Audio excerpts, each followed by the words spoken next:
आवाज में कहती है, अरे हरू जी, आप आ गए।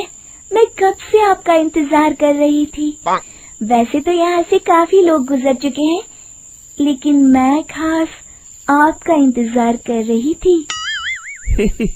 अच्छा, तुम सच कह रही हो? मुझे तो यकीन नहीं हो रहा है। वो क्या है ना, आज तक किसी ने मुझसे इतने प्यार से बात नहीं की। हाँ हरू जी, मैं सच कह रही हूँ। अब देर मत करिए और जल्दी से मुझे मेरे घर तक छोड़ दीजिए। हाँ, कौन सी बड़ी बात है, अभी छोड़ देता हूँ। आप मेरे पीछे बैलगाड़ी में बैठ जाइए और मुझे रास्ता बताते चलिए। फिर वो औरत हरिया की बैलगाड़ी में बैठ जाती है और हरिया बैलगाड़ी हाँकता हुआ आगे चल पड़ता है।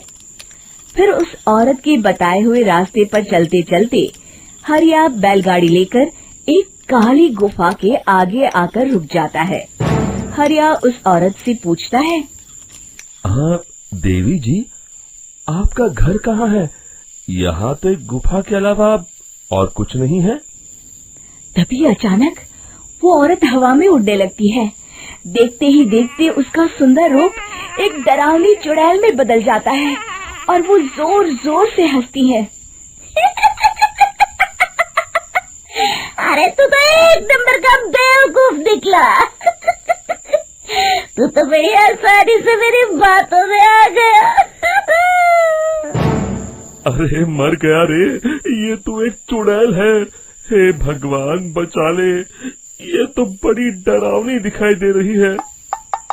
और फिर अगले ही पल हरिया की बैलगाड़ी में रखा सारा सामान हवा में उड़ता हुआ उस काली गुफा के अंदर चला जाता है और वो चुड़ैल भी उस गुफा के अंदर जाकर कहीं गायब हो जाती है। हरिया ये नजारा देख बुरी तरह घबरा और परेशान हो जाता है। अरे ये चुड़ैल तो मेरा सारा सामान लेकर गुफा में गायब हो गई।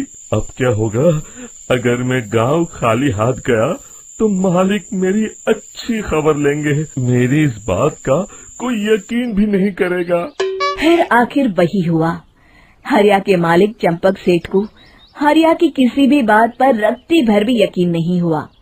चंपक सेठ को लगा हरिया झूठ बोल रहा है और उसने ही लालच में आकर सारा सामान हड़प कर लिया है। फिर हरिया को बेईमान समझकर चंपक सेठ उसे काम से निकाल देता है। अगले दिन अपनी दुकान में परेशान बैठा चंपक सेठ गुस्से में बड़बड़ाता है, अरे दुकान में तो सामान बिल्कुल भी नहीं है। अब मुझे ही शहर जाकर सामान लाना होगा। फिर वो अपनी बैलगाड़ी लेकर शहर चला जाता है। शहर से सामान लेकर जब चंपक सेठ वापस गांव लौट रहा होता है, तभी उसे एक आवाज सुनाई देती है, चंपक जी, ओ चंपक जी। अरे ये तो कोई मेरा नाम लेकर मुझे पुकार रहा है। फिर उस रास्ते में वही औरत खड़ी दिखाई देती है। फिर क्या था, हरिया की तरह चंपक सेठ भी उस औरत के पास अपनी बैलगाड़ी लेकर जाता है और वो भी उसकी चिकनी चुपड़ी बातों के मुंह जाल में फंस जाता है।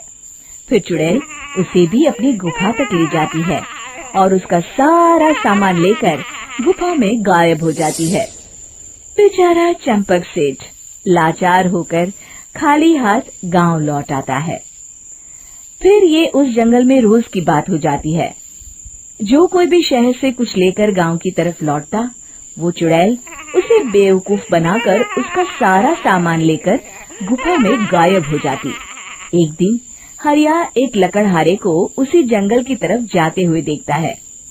फिर हरिया उसे रोकते हुए कहता है, अरे भाई, क्यों अपनी मौत को दावत दे रहे हो? मेरी बात मानो, आगे जंगल में मत जाओ। वहाँ एक बड़ी भयानक चुड़ैल रहती है। लकड़हारा हरिया की बातों को नजरअंदाज करते हुए कहता है, अरे भाई, मुझे पहले ही बहुत देर हो चुकी है, मुझे जाने दो भाई। शाम तक लकड़ियाँ काट कर शहर के बाजार में बेचना है।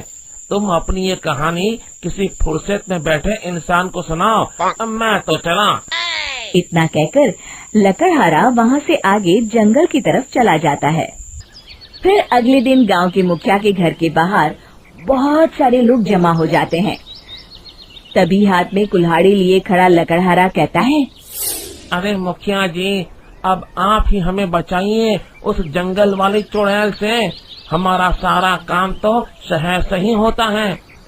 अरे मुखिया जी, उस चुड़ैल की वजह से तो मैं पूरी तरह बर्बाद हो गया हूँ। हम सबको मिलकर उस चुड़ैल का कोई इलाज करना पड़ेगा। तभी भीड़ में खड़ा वीरा कहता है, आप लोग चिंता मत करिए, कल से वो चुड़ैल किसी को नहीं लूट पाएगी। मेरे पास एक बहुत अच्छी तरकीब है। तभी चंपक सेठ उसका मजाक उड़ाते हुए कहता है, अरे तेरा नाम वीरा है तो क्या हुआ? तूने अभी उस चुड़ैल को देखा नहीं है? जाकर अपना काम कर, बड़ा आया। तब मुखिया जी कहते हैं, नहीं चंपक सेठ, मुझे लगता है हमें इस लड़के को एक मौका देना चाहिए।